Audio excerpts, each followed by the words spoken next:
ഇത് ധർമ്മേന്ദ്ര പ്രധാനെ സംരക്ഷിച്ചുകൊണ്ട് പ്രശ്നം പരിഹരിക്കാനുള്ള എല്ലാ സാധ്യതയും ഇന്നലത്തെ ഒറ്റ രാത്രി കൊണ്ട് ആലോചിച്ചിട്ടുണ്ട്.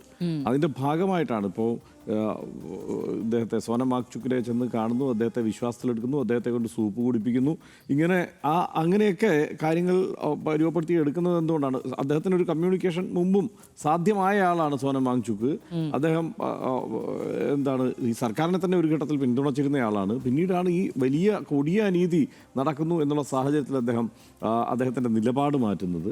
അദ്ദേഹം ഈ വിഷയത്തിൽ അദ്ദേഹം പറഞ്ഞതും നിരാഹാരം അവസാനിപ്പിച്ചുകൊണ്ട് അദ്ദേഹം ശുഭാപ്തി വിശ്വാസത്തോടെ തന്നെയാണ് നിരാഹാരം അവസാനിപ്പിക്കുന്നത്. പക്ഷേ വിദ്യാർത്ഥികളെ വിട്ടുകൊടുത്തുകൊണ്ടൊന്നുമല്ല. മാത്രമല്ല വിദ്യാർത്ഥികളാവട്ടെ അങ്ങനെ പൂർണ്ണമായി പിന്തിരിഞ്ഞ് ഓടാൻ ഇനിയിപ്പോൾ സോനം വാങ്ചുക്ക് പറഞ്ഞാൽ പോലും തയ്യാറല്ല എന്നുള്ള നിലപാട് നേരത്തെ തന്നെ പ്രഖ്യാപിച്ചിട്ടുമുണ്ട്. അപ്പോൾ സോനം വാങ്ചുക്കിനെ കണ്ടു, അദ്ദേഹത്തെ സമാധാനിപ്പിച്ചു. ഇന്നലെ വരെ അദ്ദേഹം കൊടിയ രാജ്യദ്രോഹിയായിരുന്നു. ഇന്നലെ വരെ സോനം വാങ്ചുക്കുമായിട്ട് ഇപ്പോൾ പ്രശ്നങ്ങളൊന്നും ഇല്ലല്ലോ എന്ന് എം പിമാരടക്കം വന്നിട്ട് പറയുന്ന സ്ഥിതിയുണ്ട്. അതിന് തൊട്ട് മുമ്പ് വരെ ഈ BJP പ്രൊഫൈലുകളിൽ എന്തായിരുന്നു സോനം വാങ്ചുക്ക് എന്നുള്ളത് നമ്മൾ പോയി ആലോചിച്ചാൽ ഞെട്ടിപ്പോവും. ആ രീതിയിലുള്ള ആരോപണങ്ങളാണ് ഉന്നയിച്ചിരുന്നത്. നമ്മളത് പറയാവർത്തി ഇവിടെ ഈ വിഷയം ചർച്ച ചെയ്തപ്പോൾ പറഞ്ഞതുമാണ്. കേരളത്തിലടക്കം BJP അനുകൂല മാധ്യമപ്രവർത്തകർ ഇങ്ങനെ ഈ സോനം വാങ്ചുക്കിനെ കുറിച്ച് കഥകൾ മെനഞ്ഞ് സോഷ്യൽ മീഡിയ വഴി പ്രചരിപ്പിച്ചുകൊണ്ടിരിക്കുകയായിരുന്നു. ഇപ്പോൾ ഒറ്റയടിക്ക് അത് മാറിയിട്ടുണ്ട്. കാരണം അദ്ദേഹം ഒരു ഒത്തുതീർപ്പിൻ്റെ സാധ്യതയിലേക്ക് അദ്ദേഹം എത്തി എന്നുള്ളതുകൊണ്ടും അദ്ദേഹം നിരാഹാരം പിൻവലിച്ചു എന്നുള്ളതുകൊണ്ടും അദ്ദേഹം അത് മാറി എന്നുള്ളതല്ല. അത് അപ്പോൾ ഈ പറയുന്ന BJPയുടെ ദേശീയ നേതൃത്വത്തിന് സോനം വാങ്ചുക്ക് ഭീകരവാദിയല്ലേ, അല്ലെങ്കിൽ ഭീകരവാദിയുമായി ഒത്തുതീർപ്പിനാണോ ഇവർ സർക്കാർ തയ്യാറായിട്ടുള്ളത് എന്നുള്ള ചോദ്യമുണ്ടല്ലോ. ഇനി അതിനേക്കാൾ ഈ സമരത്തെ എന്തായാലും ഈ വിദ്യാർത്ഥികൾ അങ്ങനെ പിന്മാറി പോവില്ല എന്ന് ഉറപ്പിക്കാവുന്ന ഒരു കാരണം അവരെ ആ പ്രായത്തിലുള്ള വിദ്യാർത്ഥികൾ തന്നെയാണ് ആ തീരുമാനം എടുക്കുന്നത്. ആ തീരുമാനങ്ങൾക്ക് പിന്നിൽ വേറെ ആരും എങ്കിലും ഈ പറഞ്ഞതുപോലെ ജോർജ് സോറോസ് ഒന്നും പറഞ്ഞു കൊടുക്കുന്നില്ല. ഇവർ തന്നെയാണ് തീരുമാനമെടുക്കുന്നത്, അവർ തന്നെയാണ് അത് നടപ്പാക്കുന്നത്. അത് സോനം വാങ്ചുക്ക് ഈ വിഷയത്തിൽ സ്വീകരിച്ച നിലപാടുകളോടുള്ള അവരുടെ പ്രതികരണത്തിൽ നിന്ന് തന്നെ നമുക്ക് കൂടുതൽ ഉറപ്പിക്കാം. അപ്പോൾ അങ്ങനെ ഒരു വിഷയത്തിൽ അവർക്കൊപ്പം നിൽക്കുന്ന വിദ്യാർത്ഥികളെ ഇത്ര ക്രൂരമായി ദ്രോഹിച്ച ഒരു ഭരണകൂടത്തെ അത്ര എളുപ്പത്തിൽ ക്ഷമിച്ചു വിടാൻ വിദ്യാർത്ഥികൾക്ക് കഴിയില്ല എന്നുള്ളതാണ്. അതുകൊണ്ടാണ് ഇന്ന് ഈ ചർച്ചകളെല്ലാം നടക്കുന്നതിനിടയ്ക്ക് വക്താവ് പുതിയ ആരോപണം ഉന്നയിച്ചത്. അത് പുതിയ ആരോപണമല്ല, നമ്മളത് ദൃശ്യങ്ങളിൽ കൂടെ കണ്ട് നമ്മൾ ആവർത്തിച്ച് പറഞ്ഞതാണ്. അവിടെയുള്ള വനിതകളായിട്ടുള്ള പെൺകുട്ടികൾക്ക് നേരെ പോലീസിന്റെ ലൈംഗികാതിക്രമം തന്നെ ഉണ്ടായിട്ടുണ്ട് എന്നുള്ളത് ദൃശ്യങ്ങളിൽ തന്നെ വ്യക്തമായിരുന്നു. അവിടെ ആ ദിവസത്തെ നടപടിയിലെ പോലീസ് നടപടിയിൽ ദൃശ്യങ്ങളിൽ വ്യക്തമായിരുന്നു.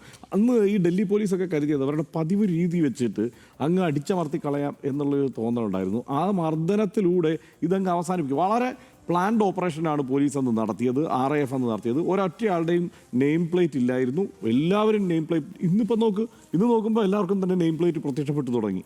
അത് ഭയങ്കര വിചിത്രമല്ലേ? അപ്പോൾ അന്ന് ആ ആക്ഷൻ നടത്തുന്ന ദിവസം നെയിം പ്ലേറ്റ് ഇല്ല. എല്ലാ സിവിൽ വേഷത്തിൽ വന്നിരിക്കുന്ന പോലീസുകാർ അവർ ഈ ലാത്തിയിൽ ആണിയും കൊണ്ടുവരുന്നു, അവർ ക്രൂരമായി ആക്രമിക്കുന്നു. അതിനേക്കാൾ ഈ കാലാവധി കഴിഞ്ഞ ടിയർ ഗ്യാസ് ഷെല്ലുകളൊക്കെ പ്രയോഗിക്കുന്നു. നമ്മളത് RDXൽ ഈ വിഷയം പറഞ്ഞപ്പോൾ അതിനടിയിൽ വന്ന് ചില BJP അനുകൂല സർക്കാർ അനുകൂല പ്രൊഫൈലുകൾ ഇങ്ങനെ നിരന്തരം ചോദിക്കുന്നുണ്ട്, ഇത് കാലാവധി കഴിഞ്ഞു എന്ന് വെച്ച് ഇതെന്താ ബ്രെഡ് പൂത്തു പോകുന്ന പോലെയുള്ള ഏർപ്പാടല്ല ഇത് എന്നൊക്കെ പറഞ്ഞ് അത് വിവരമില്ലായ്മയാണ്. അതാണ് കുഴപ്പം. കാരണം കാലാവധി കഴിഞ്ഞ് ടിയർ ഗ്യാസ് പ്രയോഗിക്കുന്നത് കൂടുതൽ അപകടകരമാണ്. അതായത് ജീവഹാനിക്ക് തന്നെ കാരണമായേക്കാം വേണമെങ്കിൽ അതുകൊണ്ടാണ് അത് കാലാവധി കഴിഞ്ഞത് പ്രയോഗിക്കുമ്പോൾ അത് ഗുരുതരമായ ഒരു വിഷയമായി മാറുന്നത്. അപ്പോൾ അങ്ങനെ പ്രയോഗിക്കുന്നത് ഇത് ലോകത്ത് എല്ലായിടത്തും ഇത്തരത്തിൽ കാലാവധി കഴിഞ്ഞ ഈ ആയുധങ്ങൾ പ്രയോഗിക്കുമ്പോൾ അത് ചർച്ചാ വിഷയമാവാറുണ്ട്. ഇവിടെയും അതാണ് ഡൽഹിയിൽ ചെയ്തിരിക്കുന്നത്. അതുപോലെ ഈ പെല്ലറ്റ് പ്രയോഗിക്കുക ആളുകൾക്കെതിരെ ഇപ്പോഴും പോലീസ് സമ്മതിച്ചിട്ടില്ല പെല്ലറ്റ്. പക്ഷേ ആശുപത്രികൾ സമ്മതിച്ചിട്ടുണ്ട് ഇത് ഊരിയെടുക്കുന്നുണ്ട്. വിദ്യാർത്ഥികൾ വെടിവെച്ചതാണോ? ഈ പെല്ലറ്റ് ആര് പ്രയോഗിച്ചതാണ്? പെല്ലറ്റ് ഗൺസ് ആര് പ്രയോഗിച്ചതാണ്? ഒരു മാധ്യമപ്രവർത്തകൻ അവിടെ ഈ പെല്ലറ്റ് ആക്രമണത്തിൽ ശരീരം മുഴുവൻ 30 പെല്ലറ്റ് ഉണ്ട് ശരീരത്തിൽ നിന്നാണ് പറയുന്നത്. മാധ്യമപ്രവർത്തകനാണ്. ഞാൻ മനസ്സിലാക്കുന്നത് എനിക്ക് തോന്നുന്നു ആദ്യത്തിൻ്റെയാണ് ഏതാണെന്ന് ഞാൻ ഇപ്പോൾ ഓർക്കുന്നത്, ഔട്ട്ലുക്കിൻ്റെ ആണെന്ന് എനിക്ക് തോന്നുന്നത്. മാധ്യമപ്രവർത്തകനാണ്, 28 വയസ്സുകാരനാണ്.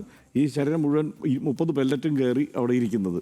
അപ്പോൾ ഇതെല്ലാം പ്രയോഗിക്കപ്പെട്ടിരിക്കുന്നു. ആ ദിവസത്തെ ആ അക്രമം കൊണ്ട് 15 വയസ്സ് മുതൽ 25 വയസ്സ് വരെയൊക്കെ അല്ലെങ്കിൽ 30 വയസ്സ് വരെ മാത്രം പ്രായമുള്ള ആ യുവതയെ തകർത്ത് എറിഞ്ഞു കളയാം, ഇവർ ഭയന്നോടും എന്നും അല്ലാതെ അങ്ങ് കരുതി.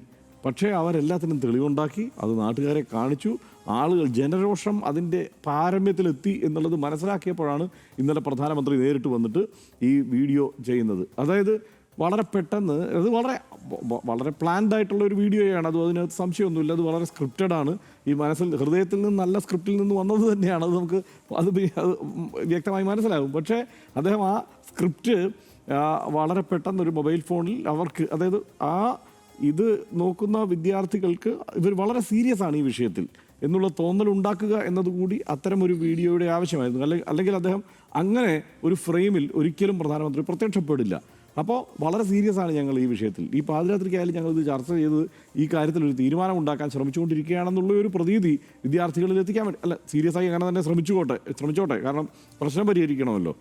അപ്പോൾ അങ്ങനെ അതിൻ്റെ കൂടി ഭാഗമായാണ് ആ സമയത്ത് ഇൻസ്റ്റാഗ്രാമിലടക്കം ഈ വീഡിയോ അപ്ലോഡ് ചെയ്യുന്നത്. അതാണ് അതിൻ്റെ കാരണം. അപ്പോൾ സ്വാഭാവികമായിട്ട് ആ വിദ്യാർത്ഥികളിലേക്ക് അത് എത്തും എന്നുള്ളൊരു തോന്നലുണ്ട്. ഇന്നിപ്പോൾ വരുന്ന വാർത്തകൾ കണ്ടില്ലേ, എല്ലാവരും ഇൻസ്റ്റാഗ്രാമിലൊക്കെ ഇനിയിപ്പോൾ ഒന്ന് ഇടപെടണം എന്നുള്ളത് സജീവമാണെന്ന്. അതായത് ഈ തെരഞ്ഞെടുപ്പുകളെക്കുറിച്ചുള്ള ചർച്ചകളിൽ BJP അധികാരത്തിൽ വന്ന തെരഞ്ഞെടുപ്പുകളെക്കുറിച്ചുള്ള ചർച്ചകളിൽ പ്രത്യേകിച്ച് കൗതുകകരമായ ചില കാര്യങ്ങൾ പറയും. അതായത് ഒരു തെരഞ്ഞെടുപ്പ് ട്വിറ്റർ തെരഞ്ഞെടുപ്പായിരുന്നു, ഒരെണ്ണം വാട്സപ്പ് തെരഞ്ഞെടുപ്പായിരുന്നു, കഴിഞ്ഞു പോയത് യൂട്യൂബ് തെരഞ്ഞെടുപ്പാണെന്ന്. അപ്പോൾ ഇപ്പോൾ സാധാരണ ഇത്തരം സാങ്കേതികമായ സംഗതികളിൽ അല്ലെങ്കിൽ ഇത്തരം പ്രചാരണോപാധികളെക്കുറിച്ച് ഏറ്റവും ആദ്യം ബോധ്യമുള്ള പാർട്ടി BJP ആണ്. അക്കാര്യത്തിൽ സംശയമൊന്നുമില്ല. അപ്പോൾ അവർ ഈ സമയത്ത് തിരിച്ചറിയുന്നത് അവരുടെ കൈപ്പിടിയിലാവേണ്ടിയിരുന്ന ഇൻസ്റ്റാഗ്രാം ഇപ്പോൾ കൈവിട്ടു പോയിരിക്കുന്നോ എന്നുള്ളൊരു തോന്നൽ അതിപ്പോൾ വല്ലാതെ ഉണ്ടായിട്ടുണ്ട്. കാരണം ഇപ്പോൾ നമ്മൾ ഇൻസ്റ്റയിൽ പോയി നോക്കിക്കഴിഞ്ഞ് കഴിഞ്ഞാൽ നമ്മൾ ഈ ഡൽഹി പ്രൊട്ടസ്റ്റുമായി ബന്ധപ്പെട്ടുള്ള കാര്യങ്ങളിലേക്ക്, വിദ്യാർത്ഥി സമരത്തെക്കുറിച്ചുള്ള കാര്യങ്ങളിലേക്ക് ഒരിക്കൽ ചെന്ന് പെട്ടാൽ പിന്നെ അത് തന്നെ ഒരു അത് മാത്രം എല്ലാ തരത്തിലുള്ള കോണ്ടൻ്റായിട്ട് വരും. അത് ചിലപ്പോൾ നമ്മളെ ചിരിപ്പിക്കും, ചിലപ്പോൾ നമ്മളെ കരയിക്കും, അങ്ങനെ എല്ലാ തരത്തിലുള്ള കണ്ടൻ്റായിട്ട് കൂടി ഇത് വരുന്ന ഒരു അവസ്ഥയുണ്ട്. അപ്പോൾ അത്രയും വിദ്യാർത്ഥികളുടെ ഇടയിലേക്കും, അത് മാത്രമല്ല നോർത്ത് ഇന്ത്യൻ കണ്ടന്റ് ക്രിയേറ്റേഴ്സിൻ്റെ ധാരാളം വീഡിയോ ഞാൻ കാണാറുണ്ട് ഇടയ്ക്ക്. അപ്പോൾ അങ്ങനെയുള്ള ആളുകളിൽ ഒരിക്കലും രാഷ്ട്രീയം പറഞ്ഞിട്ടില്ലാത്തവരൊക്കെ ധാരാളം പേര് രാഷ്ട്രീയം പറയുന്ന ഒരു സ്ഥിതിവിശേഷമുണ്ട്. നമ്മൾ എളിയമാണിയെ പോലെ ഇവിടെ ചിലർക്ക് അബദ്ധം പറ്റുന്നുള്ളതല്ലാതെ പൊതുവെ ഈ വിഷയത്തിൽ തുറന്ന് സംസാരിക്കാൻ, അല്ലാതെ ഞാൻ പറയാം, അതായത് ഈ വിഷയത്തെക്കുറിച്ച് സംസാരിക്കാൻ തീരുമാനിച്ചിട്ടുള്ള ആളുകളൊക്കെ വളരെ ആത്മാർത്ഥമായി തന്നെ കാര്യങ്ങൾ വ്യക്തമാക്കുന്നുണ്ട്. അല്ല എളിയമാണിയുടെ കാര്യം പറഞ്ഞതുകൊണ്ട് അതുകൂടെ പറഞ്ഞു പോകാതിരിക്കാൻ നമുക്ക് കഴിയില്ല. കാരണം വേറൊന്നുമല്ല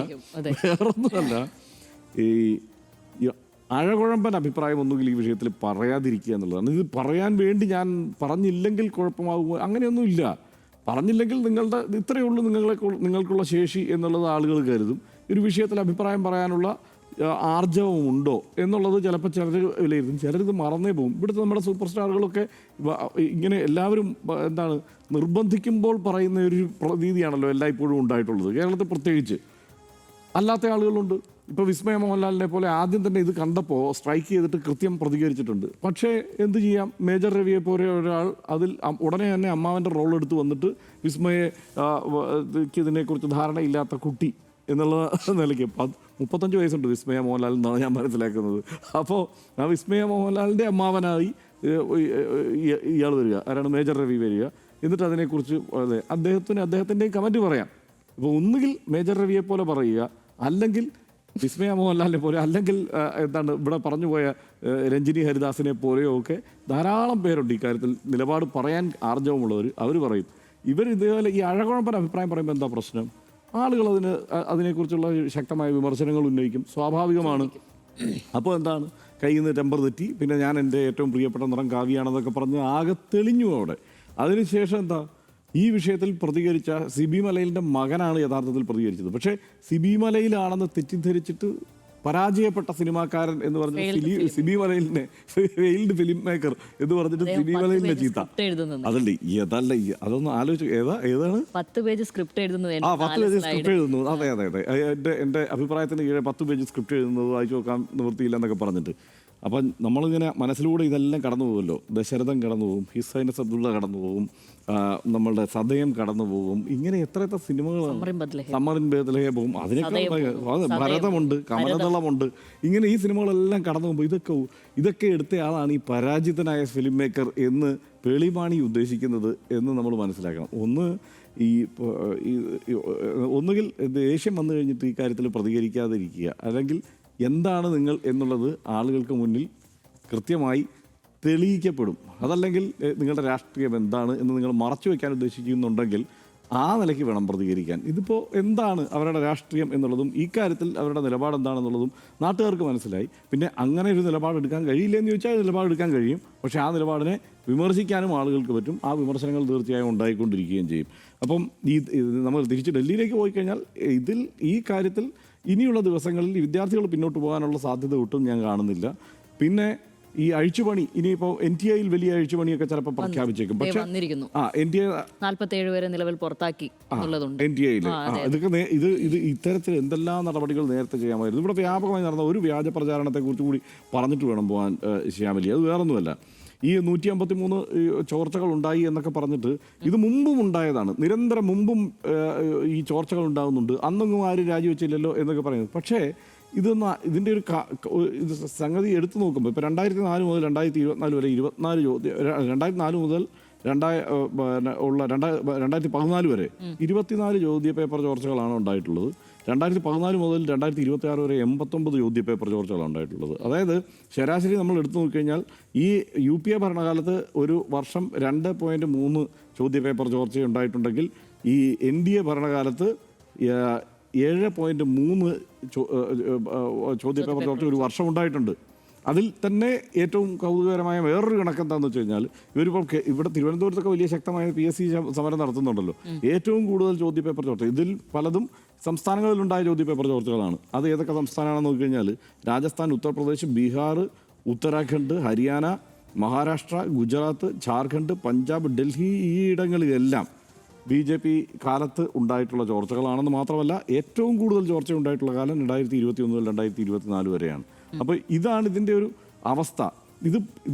ഇതൊക്കെ ഇതിപ്പോൾ ഞാൻ ഈ കണക്കെല്ലാം കൂടെ കൃത്യം കണക്കൂട്ടി എടുത്തതൊന്നുമല്ല. ഇതിന് കൃത്യമായി ഇതിൻ്റെ ഒരു ഡാറ്റ ഷീറ്റ് ഇപ്പോൾ അവൈലബിൾ ആണ്. ഈ കണക്ക് കൃത്യമായി വന്നിട്ടുണ്ട്. അപ്പോൾ ഈ കണക്കുകൾ ഇപ്പോൾ പബ്ലിക് ഡൊമൈനിൽ കിട്ടും എന്നിരിക്കെ വ്യാജ പ്രചാരണത്തിന് പോകുന്നതിൽ കാര്യമില്ല. കാരണം എന്താ വെച്ചാൽ ഇത് കണ്ടാൽ ഒറ്റയടിക്ക് തിരിച്ചറിയാൻ കഴിയുന്ന വിദ്യാർത്ഥികളാണ് ഈ സമരം നടത്തുന്നവർ. ഒറ്റ കാര്യം മനസ്സിലാക്കേണ്ടത്, ഇത്തരം കാര്യങ്ങളിലൊക്കെ ഇതിനു മുമ്പ് പോയ ആളുകളെക്കാൾ യുക്തി പ്രയോഗിക്കാൻ ശേഷിയുള്ളവരാണ് സമരം ചെയ്യുന്നത് എന്നുള്ള ബോധ്യത്തോടെ വേണം ഇവരിനി ഇടപെടാൻ എന്നുള്ളതാണ്.